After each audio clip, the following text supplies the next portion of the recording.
Hi வணக்கம், welcome to நம்ம வீட்டு சமையல். நீங்கள் புதுவிதமான உணவுகளை தெரிஞ்சுக்கணும்னா இந்த சேனலை சப்ஸ்கிரைப் பண்ணுங்கள். கூடவே பக்கத்தில் இருக்கும் பெல் ஐக்கானை கிளிக் பண்ணிங்கன்னா அடிக்கடி வரும் இந்த சேனலோட அப்டேட்களை நீங்கள் தெரிஞ்சுக்கலாம். ஹாய், இன்றைக்கி நம்ம என்ன பார்க்க போகிறோம் அப்படின்னு பார்த்தீங்கன்னா, கிறிஸ்மஸ்க்கு ரொம்பவே ஸ்பெஷலான ப்ளம் கேக் தான் பார்க்க போகிறோம். ஸோ அதை வந்து நம்ம எப்படி ஒரு ஹெல்த்தியாக செய்யலாம் அப்படின்னு சொல்லி தான் பார்க்க போகிறோம். வாங்க பார்க்கலாம். ஃபஸ்ட்டு ஒரு கடாய் வச்சுட்டு அதில் ஒரு 1/2 கப் அளவுக்கு நாட்டு சர்க்கரை ஆட் பண்ணிக்கலாம். நெக்ஸ்ட்டு மெல்ட் ஆகிறதுக்கு ஒரு 2 டேபிள் ஸ்பூன் அளவுக்கு வாட்டர் ஆட் பண்ணிக்கலாம்.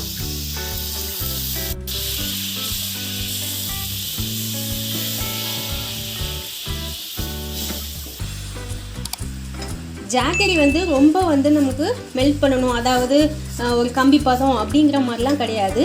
ஜஸ்ட் இது மாதிரி நல்லா அந்த நுரை மாதிரி வந்துச்சு அப்படின்னாலே போதும். ஸோ இதுக்கப்புறம் நம்ம எடுத்து வச்சுருக்கிற 1 கப்பு அளவுக்கான ட்ரை ஃப்ரூட்ஸு, நட்ஸு, உங்கள்கிட்ட என்னெல்லாம் இருக்குதோ அது எல்லாத்தையுமே நீங்கள் ஆட் பண்ணிக்கலாம். அதுக்கடுத்து பார்த்திங்கன்னா டூட்டி ஃப்ரூட்டி இந்த மாதிரி எல்லாமே ஆட் பண்ணி மிக்ஸ் பண்ணிக்கலாம்.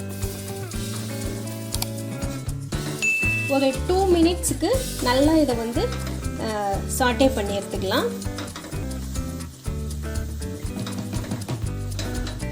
இப்போ ஓரளவு நல்லா நமக்கு இந்த நட்ஸு, ஃப்ரூட்ஸ் எல்லாமே சாட்டே ஆயிடுச்சு. ஸோ இது வரைக்கும் போதும். ஸோ இதை நம்ம அப்படியே எடுத்து வச்சிடலாம். நெக்ஸ்ட்டு ஒரு மிக்சிங் பவுலில் ஒரு 1/4 கப் அளவுக்கு மெல்ட் பண்ண பட்டர் ஆட் பண்ணிக்கலாம். மில்க் ஒரு 1/4 கப் நல்லா கொஞ்சம் மிக்ஸ் பண்ணிக்கலாம்.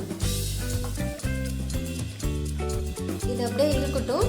அதுக்குள்ளே நம்ம இன்னும் ரெடி பண்ணிடலாம்.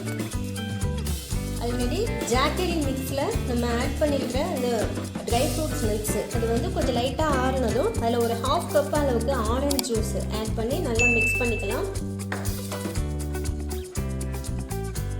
நல்லா மிக்ஸ் பண்ணி எடுத்துக்கலாம்.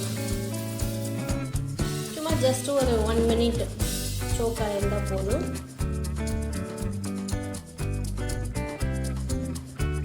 நெக்ஸ்ட்டு ஒரு 1.25 கப் அளவுக்கு கோதுமை மாவு எடுத்துக்கிட்டேன். நெக்ஸ்ட் ஒரு 1/4 கப் அளவுக்கு மில்க் பவுடர். இதை கொஞ்சம் ஓரளவு மிக்ஸ் பண்ணிடலாம்.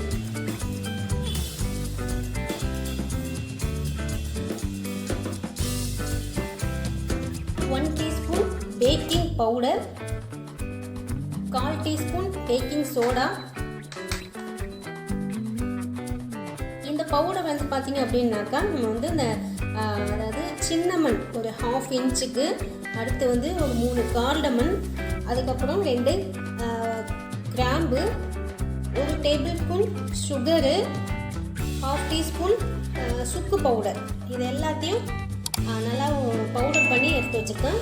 ஸோ அதை ஆட் பண்ணிக்கலாம். Next 1 teaspoon vinegar. ஃபைனலாக நம்ம சோக் பண்ணி வச்சுருக்கிற இந்த ட்ரை ஃப்ரூட்ஸ் நட்ஸை ஆட் பண்ணிடலாம்.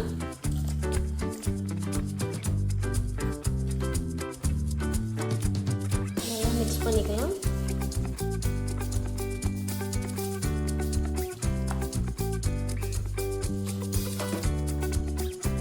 ஸோ நம்ம எல்லாத்தையும் மிக்ஸ் பண்ணிவிட்டு ஒரு பேக்கிங் ட்ரேக்கு எல்லாத்தையும் ட்ரான்ஸ்ஃபர் பண்ணிடலாம். உங்களுக்கு இந்த கன்சிஸ்டன்ட் வரல அப்படின்னாக்கா லைட்டாக நீங்கள் 1 டேபிள் ஸ்பூன் இல்லைனா 2 டேபிள் ஸ்பூன் அளவுக்கு மில்க் ஆட் பண்ணிவிட்டு இந்த கன்சிஸ்டன்ட்டுக்கு கொண்டு வந்துக்கோங்க. ஃபைனலாக மேலே கொஞ்சம் கார்னிஷ்காக கொஞ்சம் ட்ரை ஃப்ரூட்ஸ் நட்ஸ் எல்லாம் ஆட் பண்ணிக்கலாம். இப்போ எல்லாம் நம்ம டெக்கரேட் பண்ணியாச்சு. இப்போ ஒரு 30 மினிட்ஸுக்கு நம்ம ஓட்டேஜில் வச்சு பேக் பண்ணி எடுத்துடலாம். 30 மினிட்ஸ்க்கு அப்புறமா நமக்கு ஒரு ஹெல்த்தியான, அதே டைமில் ரொம்பவே டேஸ்டியான வீட் ப்ளம் கேக் ரெடி ஆயிடுச்சு. ஸோ இந்த வீடியோ உங்களுக்கு ரொம்ப பிடிச்சிருக்கும் அப்படின்னு நினைக்கிறேன். ஸோ அப்படி இருந்தது அப்படின்னாக்கா இந்த வீடியோவுக்கு லைக் பண்ணுங்கள், ஷேர் பண்ணுங்கள், சப்ஸ்கிரைப் பண்ணுங்கள், உங்களுடைய கமெண்ட்ஸ் லீவ் பண்ணுங்கள். தேங்க்யூ.